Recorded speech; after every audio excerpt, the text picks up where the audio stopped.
Beer. It's the most popular alcoholic beverage in the world. Crafted from natural ingredients, it's made and served in most countries around the globe. It's older than ancient Egypt and has a history of healing what ails you. And whether you enjoy yours in a bottle, a frosty mug, or a European hot tub, yes, in a hot tub, there's a lot more amazing things to know about this superstar of social drinks on How Stuff Works.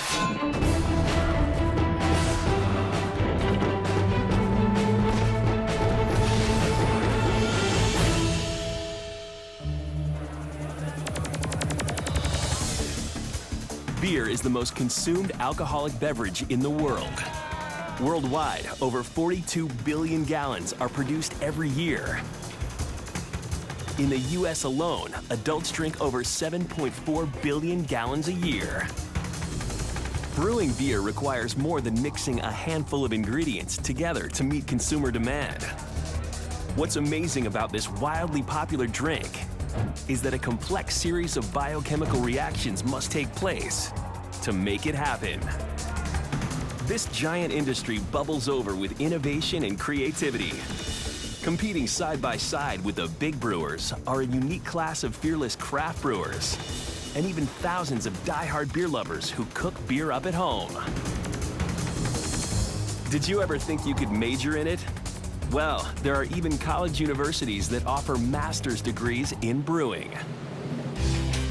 Beer boasts a host of health benefits, like antioxidants that are good for your heart, and a hot new way to combat stress. So whether you like to drink beer or soak in it, there's no denying its strong appeal. When somebody tells me that they don't like beer, I say I don't believe you. I can find a beer that you will like. Simply put, beer is a fermented, hop-flavored, malt-sugared liquid. Its popularity is due to many factors. Besides taste, affordability and availability don't hurt. There are over 3,000 breweries in Europe and another 1,400 in the US alone. Their sizes vary from small microbreweries that produce less than 15,000 barrels per year to the larger independent brewers known as craft brewers, who make up to 2 million barrels. But you could say they're a couple of pints in a barrel compared to Anheuser-Busch, the maker of Budweiser, which sells yearly over 160 million barrels in the US. One thing does unite the majority of breweries, no matter what size they are, and that's beer's ingredients. Turns out, the majority of beers are essentially comprised of only 4. Beer is only beer as defined by the federal government if it has 4 ingredients in it. And what are they? Barley, or another fermentable starch source like wheat or rice. Hops, flowers from a plant in the hemp family. Yeast, a single-cell fungus. And water. The amount of ingredients added can vary from brewer to brewer, but this is the basic recipe at Sierra Nevada Craft Brewery in Chico, California, for 1 barrel of their pale ale. 29 gallons of water, 12 ounces of hops, 2 pounds of yeast, and 55 pounds of malted barley. The beauty of the ingredients is that they're available to every brewer in every corner of the world. You know, unlike the wine world, you only have these certain geographic pockets where wine is made because wineries have to be right next to the grapes when they're harvested. In the beer world, we have the luxury of having very durable ingredients. But no matter where beer is made, the way it's brewed is also essentially the same. How to make beers is universally known. Whether you're doing it in your kitchen, or you're doing it at a microbrewery, or you're doing it at a 60 million barrel brewery like St. Louis. It's a complicated process at that, but there are some key steps. The first step in making beer transforms barley. It's known as malting. Little grains of barley fill massive steel vats and are soaked in water, which allows the grains to germinate or begin sprouting. This softens the grain and also delivers the classic malty flavor. The malty flavor you get in beer, but also other types of foods as well. After germination, the barley is dried. The more the barley is dried, the darker and more roasted the beer tastes. The barley now gets a new name: malt. Then the malted grain is ground or milled to make a powder that is mixed with water and heated. Enzymes from the malt break down available starches and produce fermentable sugars.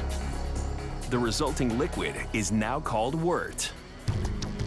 This mixture is put into a vessel called a lauterton, where the wort is separated from the grains. The wort is boiled with hops to provide bitterness and a beer's unique nose or aroma. After cooling, yeast is added to start the fermentation stage. Yeast allows beer's full flavor to peak, while it converts the remaining sugars into carbon dioxide and alcohol, giving beer its carbonation and alcohol content. So, with brewers using the same 4 basic ingredients and using the basic brewing processes, how do we end up with thousands of unique styles of beer to choose from? Beer making is not the wild, wild west. It's the wild, wide open world. From the home brewers to the big guys, there's room for a lot of creative cookery. I've traveled the world. I've met lots of brewers, and the one unique aspect about the people that make beer is that they're passionate about what they're doing.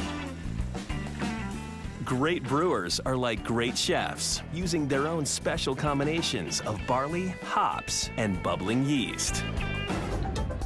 Another factor that alters the style of a beer is the amount of alcohol in each brand. How much alcohol in a brand of beer is partially determined by government regulations, which differ in each country and state, but mostly it's driven by consumer demand. The percentage of alcohol in a single beer runs from an average 3% to over 10%, and even as high as 17.5% in some specialty beers.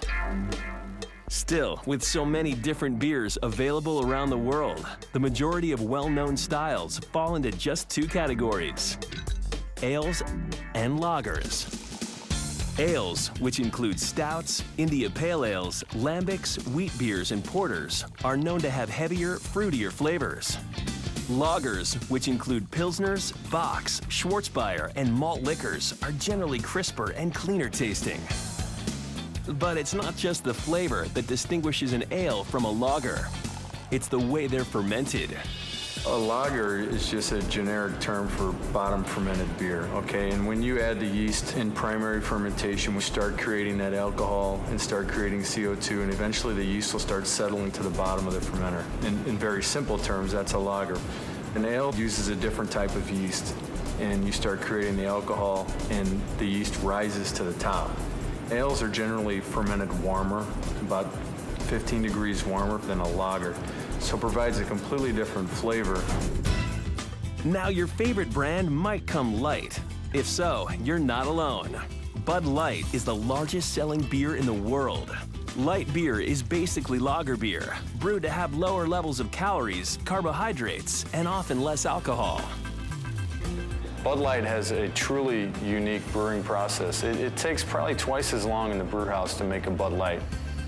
While both beers are lagers, Bud and Bud Light are made with different proportions of grains and hops. The grains for Bud Light are cooked in the mash tun for a longer amount of time and at lower temperatures. This converts more starches to fermentable sugars, which reduces the calories in the beer overall. An original Budweiser brewed in the U.S. contains 5% alcohol, 143 calories, and 10.6 carbs, while a Bud Light weighs in with 4.2% alcohol, 110 calories, and 6.6 carbs. Now, if what you're looking for is a beer containing no alcohol, proceed with caution. Beer that's labeled non-alcoholic doesn't necessarily mean it contains no alcohol. The legal definition in the U.S. is less than 0.5% alcohol by volume, so the amount can vary by brewer. With the variety of styles across the globe, you could think of the family of beer as the United Nation of beverages. Barley is the powerhouse ingredient of beer. This cereal grain not only gives beer some of its great flavor and color, but it also provides a key element for the brewing process. The soul of beer is malted barley. Cultivated barley belongs to the grass family. 10,000 years ago, it was one of the first domesticated crops in the Middle East. It's also considered the impetus behind the very first beer, which is widely believed to have been invented completely by accident. Beer goes back probably around 8,000 years to the Fertile Crescent, which is modern-day Iraq. The theory is it all began when someone got a hold of some sprouted barley. They most likely found out if they dried it, they got something they could bake into a loaf of bread. This bread crumbled into a liquid, fermented, and cheers, ancient beer had arrived. Most breweries buy their barley already malted, which means the grain has already germinated and dried. But the Pilsner Urquell brewery in Pilsen, Czech Republic, have held onto the tradition of producing their own malted barley for over 150 years. We produce our own malt from 1842 when we started production in Pilsner Urquell. The process of this malting takes about 5-6 days. After germination, we dry it because we should store it and transport to brewing house. And in this Saladin box, it's called this equipment, we have about 200,000 tons of malt. It's about 3.5 million bottles of Pilsner Urquell. The Czechs love their beer so much that they have the highest per capita consumption, 35.2 gallons per person per year, which is why this country is considered the #1 beer drinking nation in the world. One of the most distinguishing factors of Czech beer is that it's made with 100% barley malt, generally speaking. And they tend to be very full-flavored and very heavy and hefty beers. But the Czechs are far from the only fans of beers with a lot of barley flavor. Ken Grossman, founder of Sierra Nevada Brewery in Chico, California, produces a wide range of beers and knows the importance of barley in every batch he brews. What we're looking at here is the mash tun, and we're transferring the malted barley. It's been in here about an hour and a half. It's at about 160 degrees. We've converted all those starches into sugars, and now we're pumping the whole mash on into the lauter tun. And if you see, we're just about empty here. There's an agitator that's stirring this, and depending on what temperatures we keep the mash at, that'll determine the characteristic of the beer, whether it's a lighter flavored beer with low alcohol or whether it's a sweeter flavored beer. So the next time you enjoy a beer, take a closer look at the color and taste. If it's dark and has a roasted flavor, you can thank those little grains of barley. Later, a place where beer lovers can soak it all in. It's very good for relaxation. But coming up first, a little plant that balances the bitterness in your favorite beer with a legion of followers. You know, in the same way that there's deadheads, there are hopheads out there.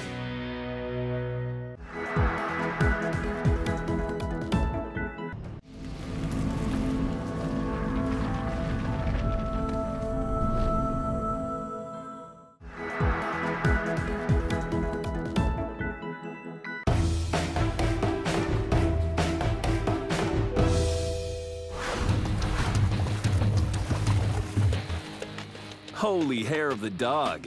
It was beer brewing monks in 1200 AD that first discovered that adding a small grain flour would give their beer a distinctive bitter edge. The little flour is called hops, and it comes in many varieties, which is why it's often referred to as the spice of beer.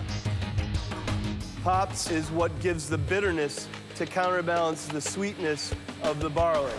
Even a relatively light beer would taste cloyingly sweet if it didn't have some volume of hops in it. Hops is a little flower or cone from the female hop, a plant in the hemp family. Yes, that notorious family that produces marijuana. It's not hard to spot a hop field. They're pretty distinctive because the plants are grown in rows on strings. And what I'm doing there is breaking down the glands, the lupulin glands, to release the resins. Inside the bracteal layer of the female hop cone are the wax-coated lupulin glands. These house a yellow powder or pollen, which is made up of bitter resins and aromatic oils. Combined, these give hops their bitter flavor when they're tossed into a steaming brew kettle and boiled. The bitter compounds, the resins, also have other influences. They help stabilize the foam. They are also antimicrobial, so they're important for preventing bacteria from growing in the beer. After malt is added to warm water and beer begins to brew, the mixture tastes very sweet. That's exactly when brewers add hops to balance the sweet taste with a little bitterness and create a more harmonious flavor. Like most breweries, Anheuser-Busch uses a form of crushed or dried hops. You see, we're in the hop room now. These are hop pellets. You can see right now what a hop looks like when we use it. The Sierra Nevada brewery produces 750,000 barrels per year. Since we really focus and feature hops in our beers, hops really are the most critical ingredient for us. In fact, they grow 3 acres of their own hops.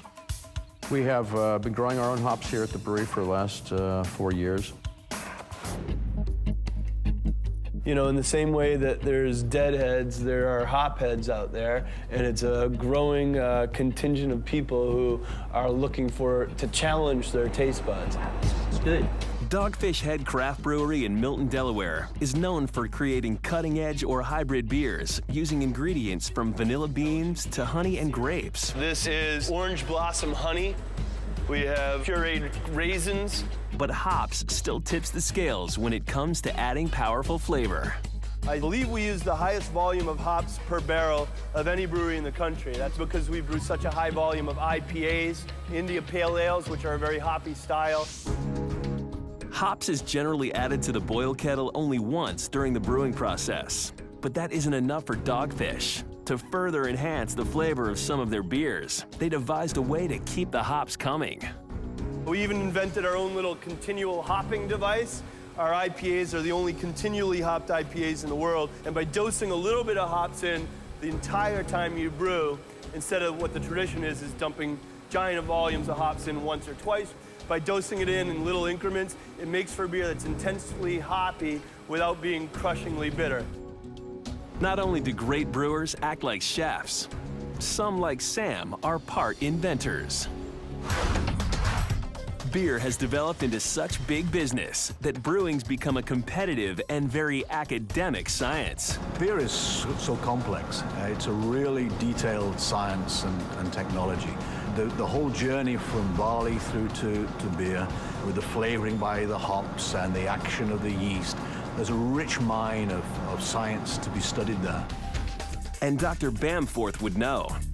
He runs one of only 2 brewing programs in the U.S. at the University of California at Davis, where students can actually earn a master's degree in the art of brewing. Science is incredibly important in the brewing of beer, particularly in trying to strive to create a consistent product. Every aspect of beer is studied, from the color to the taste, and right down to the consistency of the foam. And why are they so interested in foam? Technically, it doesn't change or even add to the flavor of beer, but that doesn't seem to matter, because in the world of beer, good foam is good for business. Currently, I work on beer foam, so I look at what kills good beer foam and how to make a good foam more stable. The machine that we use to test it basically turns the beer all into foam and then measures the rate of collapse of that foam. Foam forms because of dissolved carbon dioxide gas, CO2, that occurs as a result of the fermentation process. Foam is kind of complicated. Depends on how you pour it, and then how stable it is, and depends how long you leave it. Because if you take a lot of sips, then the foam texture will change, it will lace inside the beer glass, and so on. To me, you pour that beer in a glass, you want foam. You haven't even tasted, you haven't even smelled it yet, but you're looking at it. First impressions are everything. Coming up later, the creation of one of the world's oldest beers. The Aztecs actually associated the beverage with blood. But when we return, an important ingredient of beer that has a life of its own. If the yeast is not happy, then the brewer is not happy. Yeast is a critical ingredient in beer that has the incredible ability to start the fermentation process, which turns sugars during the brewing process into alcohol.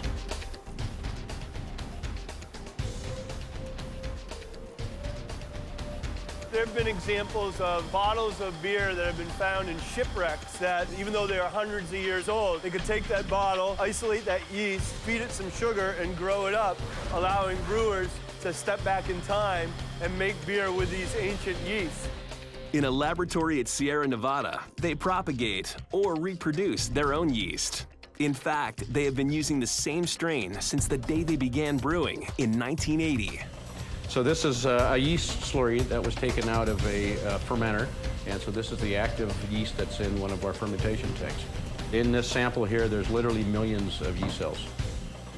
So in a milliliter, there may be 10 to 15 million cells, or even up to 40 or 50 million cells of yeast actively fermenting the sugars into alcohol and carbon dioxide. Andy Treekrum, brewmaster at Dogfish Head Craft Brewery, never takes his eye off his special strains. Brewers are basically yeast wranglers. That's what we do. We play with yeast all day, and if our yeast is happy, then the beer tastes good. If the yeast is not happy, then the brewer is not happy. The little fungi can be temperamental if they're not kept in the proper environment. This is just for growing yeast. We put it in this clean room environment, which we tiled all the walls. We put a HEPA-filtered air, so we don't have any microbial issues. There's no mold or bacteria that can live in this room. It's a very, very sanitary environment. The word yeast comes from the Old English word meaning bubble, boil, or foam. Fitting, it would be an essential ingredient for one of the world's favorite frothy drinks. Fermentation is the last big step in making beer, a process that many say is where the magic happens. It's when sugars from the malt are metabolized into alcohol. What's amazing is it's a natural process that occurs completely on its own. It's an act of nature that has mystified people since the beginning of time.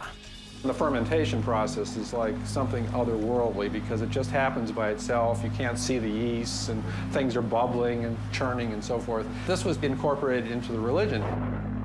So how in the world is the process of fermentation triggered by yeast cells?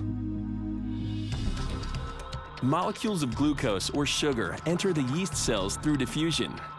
The yeast cells break down the glucose molecules, which then resupply energy back to the yeast cells, allowing them to continue to reproduce and convert the rest of the glucose molecules into carbon dioxide and ethanol, the alcohol in beer. Budweiser's operation is massive every step of the process, including fermentation. We're in Stockhouse 20 right now. This is a fermentation cellar. We have 12 vessels in this cellar, each one holding 5,600 barrels of beer. Altogether, we have 37 fermentation tanks. Each tank will be filled for about 5 or 6 days until the yeast has finished out and started settling to the bottom.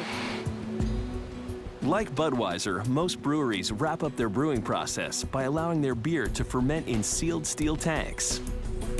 Sierra Nevada does that too. However, they mix it up a bit by allowing some of their beer to ferment in a more traditional way, in open fermenters. It's not every day you get to see gallons of bubbling yeast cells exposed to open air. They do this for the flavor that it yields in some of their favorite ales.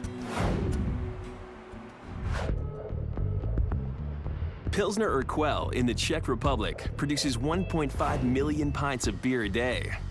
They have a unique twist to evaluating quality control, even though they ferment most of their beer in stainless steel tanks, to make absolutely sure nothing changes from their original 150-plus-year-old recipe. Each year, a certain amount of beer is brewed the really old-fashioned way, by fermenting hopwort in old oak barrels. We are here in historical cellars of Pilsner Urquell. You can see all these corridors. It's more than 6 miles. Both batches of beer are regularly taste tested to make sure there is no difference between the traditional and the current brew. And why the candle? Along with lighting their way, It's an old custom for brewmasters to hold a candle to a glass of beer as a way of checking its color and clarity.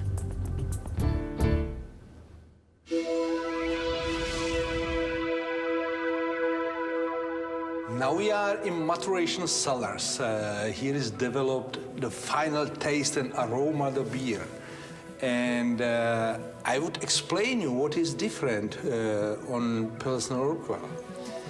If you will taste Pilsner Urquell on the first sip, you will feel the bitterness in your mouth. But after 2-3 seconds, this bitterness is well balanced with sweetness of rest extract in this beer. And in build you thirsty, and you will ask to another sip. And this is called drinkability. And Pilsner Urquell is famous with excellent drinkability. Cheers.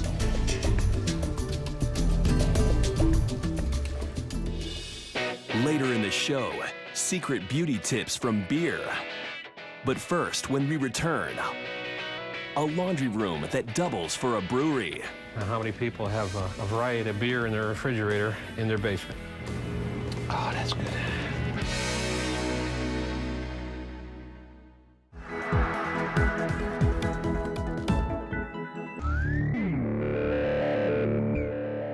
In 3 years of Grand Am racing, Fall Line Motorsports has never won a race.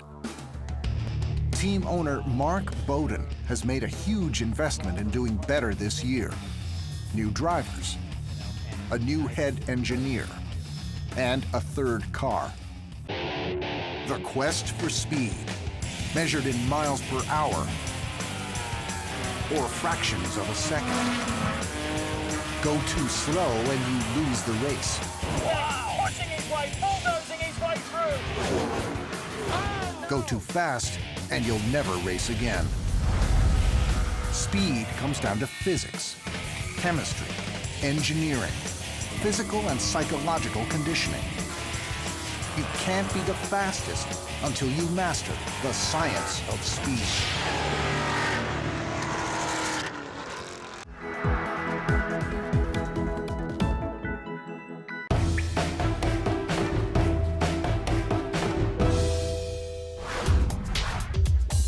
You can buy beer almost anywhere, but one of the fastest growing hobbies is making it at home. It's estimated there are now over 500,000 people brewing their own in the US alone, and their ranks keep growing. And these home brewers believe that their finely crafted brews are as good or better than anything out there. That's why most Sunday afternoons, Dave Fitch mixes up a batch of beer on his personal portable brewery out in front of Maltose Express, a home brew retail store in Monroe, Connecticut. Today I'm making an India Pale Ale. I've been brewing about 15 years. The kit I originally got was a gift from my now ex-wife. It's a lot of fun. There's a lot of science involved with it as well, and I'm not really a scientist, but it is pretty interesting. Hi, can I help you? For less than $100, you can buy a pre-packaged starter kit, which contains everything you'll need to make about 5 gallons of beer. You can even get the recipes for some of your favorite well-known beers. Oh, sometimes a 6-roll you have to grind twice, remember? The clone kits give people a way to make a beer they like. You walk in and you just get the ingredients in a box and walk out. But then they can alter the recipe a little bit to suit their taste. If you're brave enough to give home brewing a try, the challenges might seem a bit daunting, but don't give up too soon. There are people out there more than willing to help. Can you boil water? Sure. Then you can make beer. You get a how-to book, 7.8-gallon primary fermenter, airlock, stopper, 5-gallon glass carboy, sanitizing solution. This is your hydrometer. This is for testing the alcohol content of your beer. And then you would need a 20-quart stainless steel kettle. This is your thermometer. Now your bottle filler is a spring-loaded bottom. And your capper. It's really declaring your independence. Every batch of beer you make is unique. It has your personality in it. It's a community thing. And you could tell, it was a new hop. In the neighboring town of Reading, home brewer Tom Miglinovich is doing what he loves to do best: brew beer and teach his neighbor how it's done. We're going to pull the coil out of the wort. We're going to close this again. Ready? Yep, here we go. Lift. Tom's beers win prizes, including several blue ribbons from the National Home Brew Competition. He's an engineer by profession and brings precision and a love of problem solving to his beer making. And it was no problem for Tom to find a place to practice his passion for beer.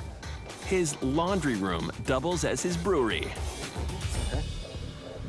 And this thermometer reads approximately 74 degrees Fahrenheit. After measuring the temperature of the wort, Tom takes a measurement called specific gravity. Since alcohol is lighter than water, if the reading shows a drop in gravity, Tom will know his beer is almost ready. Beer brewing is part art and part science. And I take that measurement because that way I can tell how much fermentable sugars are in the wort. It tells me how strong my beer is going to be. Okay, what we're going to do now is just going to transfer the wrecking cane from one. Using a plastic tube device, Tom siphons off the wort into a glass carboy or jug. After you do this for about 400 or 450 times, you kind of get the hang of it after a while. What's actually left in the bottom of the kettle is all the hops that we use today. Primary fermentation will be probably about 2 weeks. It's going to remain over here in the corner. Nice and cool. This is a very good temperature for a Scotch ale. Like the thousands of other home brewmeisters across America, there's only one question ever on Tom's mind. Why do I love to home brew? It's hot out here today. I think I need a beer. The benefits of being a home brewer is the fact that I can go into my man cave and I can pour myself a fresh home brew. Now, how many people have a variety of beer in their refrigerator in their basement? Oh, that's good. One man's taste is not necessarily another man's delight. We will try just about anything as long as it tastes good. And what kind of guy makes beer out of hot chilies and maple syrup? One who's fearless. If we can catch up to it and run it over, we'll rip it off the road and throw it in the brew kettle.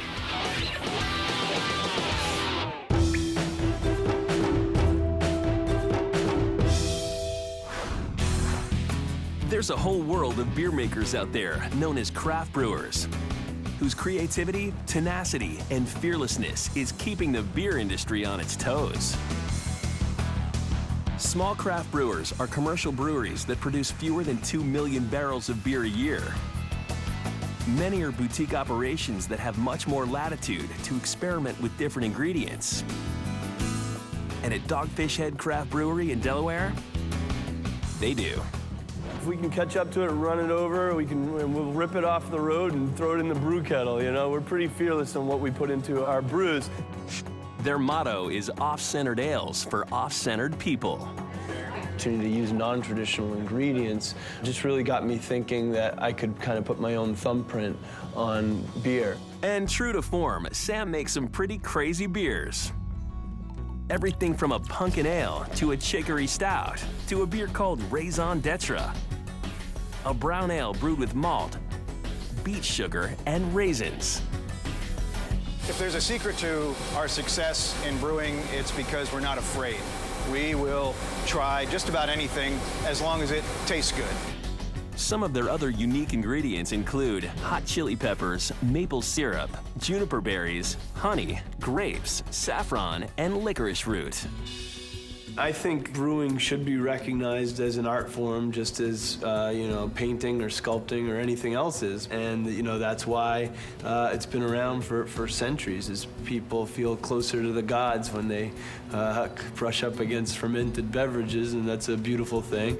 And that's why Sam reached out to Dr. Patrick McGovern, senior research scientist at the Pennsylvania Museum's Applied Science Center for Archaeology. He's famous for his discovery of the oldest known beer in history. You know, this beverage has been lost essentially to humanity for thousands of years. Dr. McGovern hit the primordial lottery when he got a hold of some ancient pottery excavated from a site in Honduras. Through the use of infrared spectrometry and chemical analysis on scrapings from pottery shards, he was able to identify ingredients similar to those found in beers today. He surmised that somewhere between 1100 and 1200 BC, people were drinking a fermented beverage made from the sweet pulp of the cacao fruit, the source of modern-day chocolate. We got the tools, now to really reconstruct a lot of what the organic ancient world was like. With the exciting prospect of reaching back in time to create something out of this world, they just couldn't resist. Okay, we only need a quarter. So Sam, Patrick, and Brian Selders, Dogfish's senior brewmaster, set up their own mini lab in order to recreate the ancient beer. The first afternoon is crucial, concocting the brew with their recipe of special ingredients: Aztec cocoa powder, cocoa nibs, honey, chilies, some fragrant tree seeds called annatto, and corn, an ingredient used in many ancient beverages. Corn beer was very intense reddish color to the beverage. Is that more than a quarter of an ounce? The red is important to this beer because the Mayans and the Aztecs actually associated the chocolate beverage with blood. So red, equals blood. What the ancient Americans did was they would sacrifice on the top of their pyramids. And when they did the sacrifice, if the person was any way reluctant, to have themselves sacrificed, they would serve up a chocolate beverage in which had been mixed blood from the previous sacrifice, so that would give the person courage to go on with the sacrifice. We've upped the volumes of cocoa to make it more prevalent in the taste and aroma, and we moved the addition of the cocoa powder to later in the process. A quarter ounce of chili adds a dried fruit flavor without really delivering the heat. So here we have our dried chili pods. So we're going to hydrate them, so by the time they're added to the wort, they're soft enough that they'll break down and we'll get a lot more of the flavors. This is the first time in the United States that we have put together a beverage that really draws upon these ancient chocolate drinks in a way that's never been done before. Well, we'll see if it flies, but that... Can you smell it already, Patrick? Yeah, I think you can pick it up. There's still a lot of barley malt aroma, too. Does it take a while? I love that smell. And now we wait. They figure it will take 4 weeks to brew and 2 weeks more for fermentation. To make sure the chocolate matures to the desired flavor, they allow for an additional 14 days for the cocoa nibs to settle. They name the beer Theobroma, which is the chemical signature of the cacao plant, only found in Central America. It also means food of the gods. There she is. Finally, Sam is able to put their labors to the test to see how this ancient chocolate beer fares in a modern-day pub. It doesn't taste like a chocolate bar. It tastes more cocoa bean, cocoa flavors. So we're actually bringing back to life beverages that haven't existed for thousands of years. And surprise, surprise, people actually enjoy these beverages, and it shows you that humans through the ages have, had very similar tastes.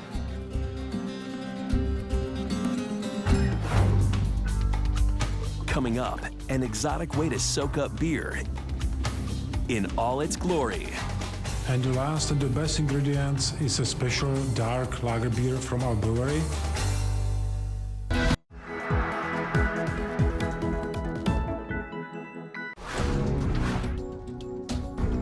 There's some good health news out there if you drink an occasional beer. Turns out that beer contains antioxidants, substances that protect cells. Beer actually does contain a lot of nutrition, and it's certainly not empty calories, which some people believe it to be. One antioxidant in particular, ferulic acid, has been shown to be readily absorbed by the body through drinking beer. If I go down to my local farmer's market and say, here's a tomato, here's a bottle of beer, which is more healthful, well, at least in this antioxidant, it would be the beer.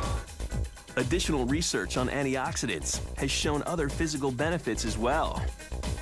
One of the effects of the antioxidants in beer is to increase the production of a molecule called nitric oxide. This is a gas that's actually produced in your blood vessels and relaxes them, leading to a reduction in blood pressure and a reduction in heart disease risk and stroke risk. Beer is also a significant source of some B vitamins and silicon.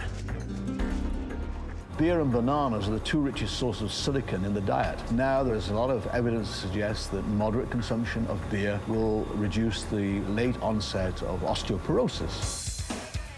But beer also has the ability to alter your mind and body in some other not-so-healthy ways. Like all alcoholic beverages, if abused, it can cause serious physical damage. Even just one too many can produce in many drinkers a pleasant, though not normal feeling that has been known to people throughout the ages: inebriation. When our species first appeared in Africa, one of the things that they would have been drawn to is the alcoholic content, and especially not just to preserve the food, but also to have mental effects produced by it. When alcohol enters your body, 20% of it is absorbed into the bloodstream through the stomach walls. The other 80% through the small intestine. Water in your body dilutes the alcohol, but it also helps it travel more efficiently. When the alcohol reaches the central nervous system, intoxication occurs because the alcohol affects the ability of the nerve cells to transmit signals. Beer can affect a number of neurological functions, including your ability to speak. It will slur your speech. It will slow your body movements and your ability to work. Everybody's different, but the general rule is if you haven't eaten for a while and drink alcohol on an empty stomach, having more than one drink every 2 hours will impair your reaction time.